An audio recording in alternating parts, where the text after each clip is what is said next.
ایک واقعہ میں کوٹ کرنا چاہوں گا۔ یہ واقعہ ہمارے پیارے پیغمبر حضرت محمد مصطفیٰ صلی اللہ علیہ وسلم اور حضرت عائشہ رضی اللہ تعالیٰ عنہ کے درمیان پیش آیا تھا۔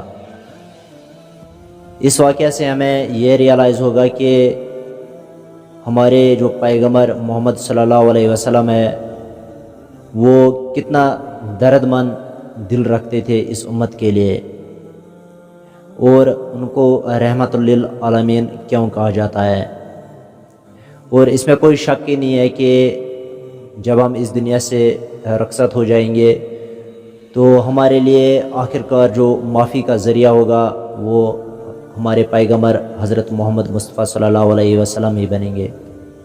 یہ واقعہ ایسے پیش آیا تھا کہ ایک بار حضرت عائشہ رضی اللہ تعالیٰ عنہ نے اپنے شوہر حضرت محمد مصطفیٰ صلی اللہ علیہ وسلم سے پوچھا، یا رسول اللہ صلی اللہ علیہ وسلم میرے لیے کوئی دعا کر لیجئے آپ۔ رسول اللہ صلی اللہ علیہ وسلم نے فرمایا، عائشہ تمہارے لیے کیا دعا کروں میں؟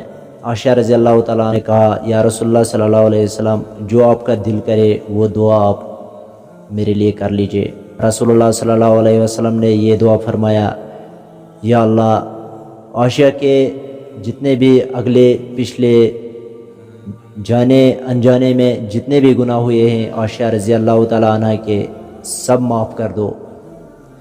جیسے ہی اللہ کے رسول نے یہ دعا مانگی، عائشہ رضی اللہ تعالیٰ عنہ خوشی سے لوٹ پوٹ ہو گئی۔ تو رسول اللہ صلی اللہ علیہ وسلم نے دیکھا کہ عائشہ بہت زیادہ خوش ہو گئی اس دعا پر۔